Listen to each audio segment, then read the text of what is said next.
جب تک آپ بات نہیں کرتے، آپ اپنا پوائنٹ آف ویو دوسرے کے آگے نہیں رکھتے، آپ اس کی بات نہیں سمجھتے اور آپ اپنے اندر یہ برداشت اور تحمل نہیں لاتے کہ کوئی بات نہیں، میں غلط بھی ہو سکتا ہوں، obviously انسان تو پرفیکٹ نہیں ہے. تب تک آپ کی دوستی نہیں چلتی. وہ دوستی کسی بھی رشتے میں ہو، چاہے میاں بیوی کے رشتے میں ہو، ماں باپ کے رشتے میں ہو، وہ نہیں چل سکتی. آپ تھوڑے عرصے بعد اپنے ماں باپ سے بھی دور ہو جائیں گے، میاں بیوی سے بھی دور ہو جائیں، اور اب آپ کی کوئی بھی سوشل گیدرنگ ہوگی، لوگ آپ کے ساتھ چلنا چھوڑ دیں گے. obviously اس میں پھر وہ جو گیپ ہے وہ رشتوں میں آنا شروع ہو جاتا ہے. مجھے بتائیے گا کہ جو کہتے ہیں ہر ہاتھ ملانے والا دوست نہیں ہوتا، اور obviously ہر ہاتھ ملانے والے کو دوست سمجھنا بھی نہیں چاہیے، لیکن کچھ لوگ دعویٰ کرتے ہیں کہ وہ ہمارے بڑے اچھے دوست ہیں. اب ان کو اگر آزمانا ہو، پرکھنا ہو کہ واقعی یہ میرا سچا اور اچھا دوست ہے، تو ہمیں کیا کرنا چاہیے؟ وقت ثابت کر دیتا ہے، ہمیں کچھ بھی نہیں کرنا پڑتا. وقت ثابت کر دیتا ہے کہ وہ ہمارے دوست ہیں یا نہیں ہیں. کیونکہ جس طرح کی زندگی چل رہی ہے، ہمیں قدم قدم پہ ایسی بہت ساری چیزوں میں ان کی ضرورت ہوتی ہے، سپورٹ کی ضرورت ہوتی ہے. اگر وہ ہمیں سپورٹ نہیں کرتے تو ہمیں بہت جلدی اندازہ ہو جاتا ہے کہ یہ دوستی نہیں چل سکتی. ہم اپنا ایونیو چینج کر لیتے ہیں. تھوڑا ٹائم ہم انتظار کرتے ہیں کیونکہ شاید ہمارا دوسرے بندے میں انٹرسٹ ہوتا ہے. ضروری نہیں کہ اس کا بھی انٹرسٹ لیول اس لیول کا ہو جو ہمارا ہے. تو اگر ہم نہیں کریں گے تو ہماری دوستی ختم ہو جائے گی. اچھا، نارملی یہ بھی ہم سنتے ہیں نا کہ فائنینشلی آپ کسی جو آپ کو کہہ رہا ہے کہ میں آپ کا بڑا اچھا، بڑا سگا، بڑا گہرا دوست ہوں، آپ تھوڑی سی فائنینشلی اس سے ہیلپ مانگ لو، آپ کو پتہ چل جائے گا وہ آپ کا کتنا اچھا دوست ہے. جس دوستی میں فائنینس ہو وہ دوستی نہیں ہوتی، وہ ریلیشن شپ ہوتا ہے. آپ کا مفاد کا رشتہ ہے، آپ رکھنا چاہتے ہیں ضرور رکھیں. کبھی آپ اس سے کام آئیں گے، کبھی وہ آپ کے کام آئیں گے، لیکن دوستی یہ نہیں ہے. دوستی کا ایک خاص مفہوم ہے. میں نے کہا نا کہ دوست وہی ہے جس سے جب آپ رو رہے ہو تو آپ کو یہ نہ پتا ہو کہ یہ میرے منہ کے زاویے نوٹ کرے گا، اور جب آپ ہنس رہے ہو تو بے غم ہو کے جو آپ آپ کی صرف اور صرف آپ کی خوبیاں انر کو گنواتا جانے رہے وہ آپ کا دوست نہیں ہو سکتا. جو آپ کی خامیاں آپ کو بتائے وہ آپ کا دوست ہوگا، کیونکہ وہ چاہتا ہے کہ آپ میں یہ جو آپ میں خامیاں ہیں، کوئی آپ کو کسی وجہ سے آپ کو مشکلات ہو سکتی، کہیں کسی کام سے وہ آپ کو روک رہا ہے، تو سمجھے کہ وہ آپ کا واقعی ہی سچا دوست ہے. لیکن جو ہر وقت آپ کی خوشامد کر رہا ہے، آپ کو کسی بری چیز سے، برے کام سے روک نہیں رہا، اس کو دوست آپ بالکل نہ سمجھیں. سوشل میڈیا کے اگر میں بات کروں تو کیا یہ دوستی جیسے خوبصورت رشتے کے اوپر اس نے ایفیکٹ کیا ہے کہ لوگ جلدی ٹرسٹ نہیں کرتے، یا دھڑا دھڑ ایسے دوست بنا رہے ہوتے ہیں، بعد میں ان کو خود نہیں پتہ چلتا کہ میرا اس میں سچا دوست کون ہے اور مفاد پرست کون ہے؟ سوشل میڈیا کی دوستیوں کو تو میں مانتی نہیں. سوشل میڈیا پہ آپ کے فالوورز ہوتے ہیں، اور اس میں بھی آپ وہ فالوورز رکھتے ہیں جس میں آپ کو پتا ہو کہ میرا فیوچر میں وہی بات ہے کہ مہوش مجھے مختلف ایونیوز پہ انٹروڈیوس کرا دے گی. سوشل میڈیا میں کی دوستی نے ہی دوستی کی اصل مفہوم کو ختم کیا ہے. اسی دوستی کی وجہ سے ہم اب ریئل میں بھی اپنے دوستوں پہ اعتماد نہیں کر سکتے، کیونکہ ہمارا اعتماد بار بار اتنا ٹوٹتا ہے. سوشل میڈیا پہ جہاں ہم کسی کو کوئی اس طرح کی سپورٹ نہیں دے سکتے جس سے اس کا فائدہ ہو، وہ رشتہ ٹوٹ جاتا ہے. تو ہمیں یہ لگتا ہے کہ شاید ہمارا ریئل لائف کا جو دوست ہے، یا ہمارے کزنس میں جو ہمارا دوست ہے، یا اسکول فیلو جن سے ہم روز ملتے ہیں، اسے بھی ہم سے کوئی مفاد ہوگا. تو پھر جب شک آئے گا تو پھر ایک بد اعتمادی کی فضا کی وجہ سے آپ کی دوستی ختم ہو جائے گی. تو اور سیکنڈ، جو آج کل سوشل میڈیا کی عجیب و غریب سی دوستیاں خاص طور پہ ہو رہی ہیں، میں تو ان کے بہت اگینسٹ ہوں. بہت سارے گھر میں نے اس میں تباہ ہوتے دیکھے ہیں. ہم اس حد تک لبرل ہو گئے ہیں کہ ہم اپنی باؤنڈریز توڑ بیٹھے ہیں سوشل میڈیا کی دوستی کی وجہ سے. ہماری ایک لمٹ ہونی چاہیے تھی کسی بھی رشتے کے اندر، وہ اوبیسلی ہم نے اس کو بریک کر دیا ہے. مکمل کسی پہ ٹرسٹ کر لینا، کہتے ہیں نا آپ جو بھی بات ہے، جو بھی مسئلہ، جب تک وہ آپ کی ذات تک ہے، آپ تک ہے، تب تک آپ سیکیور ہیں. جب آپ نے وہ کسی دوسرے کے ساتھ چیز ڈسکس کر دی، یا آپ نے کسی دوسرے پہ مکمل اعتماد کر لیا، تو پھر آپ کی رسی اس کے ہاتھ میں آ گئی، وہ جیسے چاہے آپ کو جو ہے وہ نچا سکتا ہے. تو کسی دوسرے پہ مکمل اعتماد کر لینا دوستی کی مد میں آ کے، کیا یہ درست ہے؟ نہیں. دوست کو دشمن بنتے دیر نہیں لگتی. مفاد کا دور ہے، کہیں پہ بھی آپ کی ترجیحات چینج ہو جاتی ہیں. میرے خیال میں اپنے راز تو ہمیشہ اپنے پاس رکھنے چاہیے.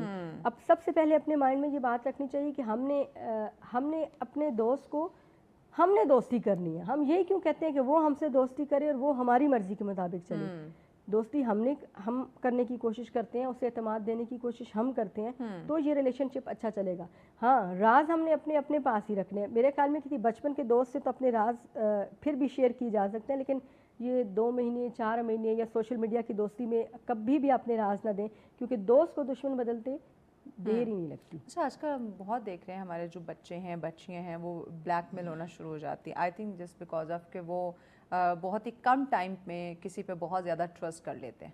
پھر بعد میں ان کو پچھتاوا ہوتا ہے کہ یہ بات یا یہ کام یا یہ چیز تو میں نے اس کو نہیں بتانی تھی یا نہیں کرنی تھی. چیزیں بہت آسان کر دی نا سوشل میڈیا نے. اسی دوستی کو ہم سوشل میڈیا کی دوستی کہتے ہیں. اگر ہم اپنے بچوں کو شروع سے یہ سمجھائیں کہ بیٹا آپ کا کلاس فیلو آپ کا دوست ہوگا, آپ کا کزن آپ کا دوست ہوگا, یا آپ کا نیبر میں جو رہتا ہے وہ آپ کا دوست ہوگا, تو یہ دوستی دیر پا چلے گی. لیکن ہم چھوٹے سے بچوں کو موبائل دے دیتے ہیں, وہاں پہ آپ کے فالوورز ہوتے ہیں, وہاں پہ آپ کے فائدے ہوتے ہیں, ان کو دیکھتے ہوئے آپ دوستی کرتے ہیں, بہت جلدی ٹرسٹ کرتے ہیں, ایسی چیزیں شیئر کر دیتے ہیں کہ پھر آپ کے پاس پیچھے ہٹنے کا کوئی چارہ نہیں ہوتا. پھر آپ دوستی نبھا رہے ہوں گے, ضروری نہیں کہ اگلا بھی دوستی نبھا رہا ہو. پہلے میرے خیال میں آپ انسان کو سمجھیں, پرکھیں, پھر دیکھیں کہ اگر یہ اس میں دوستی کے لائق ہے کہ نہیں ہے. ہاں, دوستی کے لائق ہے کہ نہیں. ہر انسان دوستی کے لائق بھی نہیں. میں نے پہلے کہا نا کہ ہر ہاتھ ملانے والا دوست نہیں ہوتا. آپ کسی کے ساتھ بیٹھ گئے, چائے پی لی, گپ شپ ہو گئی, کسی گیدرنگ میں آپ کی اچھی ملاقات ہوگی, تو اس کا یہ مطلب نہیں کہ وہ آپ کا اچھا دوست بن گیا. آپ کی ٹھیک ایک اچھی سلام دعا تو رہ سکتی ہے, لیکن آپ اس کو دوستی میں کنسیڈر نہیں کر سکتے. ہاں, آپ اس کو کہہ سکتے ہیں کہ ایک اچھا تعلق, ایک اچھی سلام دعا ہے. دوستی میں وعدہ خلافی بعض دفعہ ہم سے ہو جاتی ہے. ہم پرومس کرتے ہیں کہ ہاں ٹھیک ہے یہ کام میں کروں گا, یا یہ چیز 100 چیزیں ہو جاتی ہیں. تو وعدہ خلافی, وعدہ پورا نہ کرنے سے بھی کیا ہمارے جو دوستی کے تعلقات ہیں, یہ جو رشتہ ہے, اس پہ کوئی اثر پڑتا ہے, یا اس کو ٹائم کے ساتھ سارٹ آؤٹ کیا جا سکتا ہے؟ اگر تو ہم نے بالکل ایک مادی دوستی رکھی ہے کہ بھئی میرے دوست نے یس سر ہی کہنا ہے, تو پھر تو الگ بات ہے. لیکن اگر ہم اپنے دوست کو اعتماد کا وہ لیول دیتے ہیں کہ آپ نے میری بات سمجھنی ہے, میں نے آپ کی بات سمجھنی, پھر اگر آپ ایک وعدہ توڑ دیتے ہیں تو چل جاتا ہے. دوسری صورت میں وعدہ اور اعتماد اور وفاداری کسی بھی رشتے کی بنیاد ہے. اگر آپ اس بنیاد کو توڑ دیتے تو کوئی بھی ریلیشن دیر پا نہیں ہوتا. عارضی چلے گا, دھکا دیتے رہیں گے کچھ ٹائم, وہ چلتا رہے گا, لیکن اس کی وہ خوبصورتی نہیں رہے گی. لیکن جہاں اسے کوئی اچھا آپ سے بہتر آپشن ملے گا وہ اپنی سائڈ چینج کر لے گا. تو بھائی ہے, وفاداری کے سے کام لیں. ورک پلیس کی میں بات کروں, آفیسز کی بات کروں, وہاں پہ ہمارے ساتھ کولیگ ہوتے ہیں, روزانہ کی بیس پہ ہم ان سے ملتے ہیں, آبویسلی ملاقات ہوتی ہے. جیسے ہم اپنے میڈیا ہاؤسز کی بات کریں, ڈیلی ہم اپنے ٹیم سے آ کے ملتے ہیں اور بہت سارے لوگوں سے ملتے ہیں, تو ایک اچھی جو ہے نا ہماری باؤنڈنگ سیٹ ہو جاتی ہے. تو کیا ورک پلیس پہ اس جو ہماری ایک کنیکشن, ایک تعلق بلٹ ہو گیا, کیا اس کو ہم دوستی کہہ سکتے ہیں, یا ورک پلیس پہ دوستی کرنا جو ہے وہ مناسب رہتا ہے؟ ورک پلیس پہ دوستی مناسب نہیں رہتی. یہی مسئلہ ہے کہ ہم چیزیں مکس کر دیتے ہیں. ہمیں کولیگ کو کولیگ رکھنا چاہیے. اچھا, یہاں بڑا مسئلہ ہوتا ہے جب آپ چیزوں کو, رشتوں کا مکس کرتے ہیں, پھر وہاں پہ ایشو جو ہے وہ شروع ہو جاتے ہیں. جب آپ رشتے مکس کرتے ہیں تو پھر آپ کی توقعات بھی تو زیادہ ہو جاتی ہیں. آپ کو ایک رشتے میں پیار بھی چاہیے, اعتماد بھی چاہیے, آپ کو اس رشتے میں سچائی بھی چاہیے, وفاداری بھی چاہیے. اب ایک رشتے پھر آپ آفیشیل ایک پلیس پہ ہیں تو آپ کو کام بھی چاہیے. کام بھی چاہیے, یہ نہیں ہو سکتا. ویسے بھی جو آپ کے کام کا ہے وہاں آپ کو اچھا ایٹماسفیئر رکھنا چاہیے, کوآپریٹ کرنا چاہیے, لیکن میرا خیال ہے ورک پلیس پہ دوستی نہیں کرنی چاہیے. بھائی اس سے اوائڈ کریں ورک پلیس پھر آپ پریکٹیکل نہیں رہتے. اوبویسلی جب آپ نے ورک پلیس پہ کام کرے, بعض دفعہ ہارش چیزیں ہو جاتی ہیں, بعض دفعہ آپ کے کچھ چیزوں پہ نہیں بنتی ہیں, تو آپ کی بحث وہاں سے شروع ہو جاتی ہے. پھر اگر دوستی ہوگی تو کام کمپرومائز ہوگا, کام کمپرومائز ہو جائے گا, وہ پروگرس نہیں آئے گی جو آنی چاہیے. یہ اچھی بات ہے. حسد کی بات کریں, کمپٹیشن کی بات کریں, یہ بھی سوسائٹی کے اندر بہت زیادہ ہے, اور اوبویسلی یہ فرینڈز میں بھی آئی تھنک آج کل بہت جو ہے وہ پایا جا رہا ہے. تو اس سوسائٹی کے اندر جہاں پہ حسد ہے, جہاں پہ کمپیریزن بہت زیادہ ہے, سچویشن کو مد نظر رکھتے ہوئے ناظرین کو کیا پیغام دینا چاہیں گی کہ جہاں کہیں حسد یا کمپیریزن آ جائے وہاں میں دوستی رکھنی چاہیے؟ نہیں, حسد تو چیز ایسی ہے کہ وہ ہر چیز کو کھا جاتا ہے. حسد کے ساتھ تو کوئی دوستی چل ہی نہیں سکتی, اور دوستوں میں کبھی حسد ہوتا ہی نہیں ہے. دوست اپنی جان بھی اپنے دوست کو دینے کی بات کرتا ہے. دوست کے لیے اس کے اپنے وجود کی کوئی ویلیو نہیں ہوتی, اس کے لیے ساری ویلیو اس کے دوست کی ہوتی ہے. تو اگر آپ کے دوستی میں حسد آ جاتا ہے تو سمجھیں آپ کی دوستی نہیں چل سکتی. ٹھیک, تھینک یو سو مچ مرزا پیرزادہ صاحبہ آپ کے وقت کا. ناظرین, حسد اوبویسلی آپ کے رشتوں کو, آپ کی خوشیوں کو دیمک کی طرح کھا جاتا ہے, تو حسد کو تو آپ دور ہی رکھیں. پھر کمپیریزن نہ کریں رشتوں کے اندر, دوستوں کے اندر. کیا آپ نے کمپیریزن کرنا, ایک دوسرے کی خوشیوں کو دیکھ کے خوش ہوا کریں. اگر کوئی پریشان ہے تو اس کی پریشانی کو حل کرنے کی کوشش کریں. یہی دوستی ہے, یہی اس رشتے کی خوبصورتی. اور دوستی جو ہے وہ ہر رشتے میں ہو سکتی ہے, ماں باپ, بہن بھائی, میاں بیوی, کولیگ, سب دوست بن سکتے ہیں. لیکن اس میں ذرا مفاد کو, اپنے جو مطلب پرستی ہے, ذرا اس کو سائڈ پہ رکھ کے اس رشتوں کی خوبصورتی کو دیکھیں تو آپ کو اس کی اہمیت کا اندازہ ضرور ہوگا. بریک کی جانب بڑھے, بریک کے بعد اگلا ٹاپک آپ کے ساتھ شیئر کرتے ہیں, ساتھ رہیے. ویلکم بیک ناظرین, آپ دیکھ رہے ہیں سچ سویرا. آج کا اگلا ٹاپک بڑا ہی اہم ہے ہمارا, مجھے لگتا ہے یہ بھی وقت کی ضرورت ہے. جیسے اس سے قبل ہم دوستی کی بات کرتے, اس میں ٹرسٹ کی بات کرتے ہیں. نیکسٹ ٹاپک آپ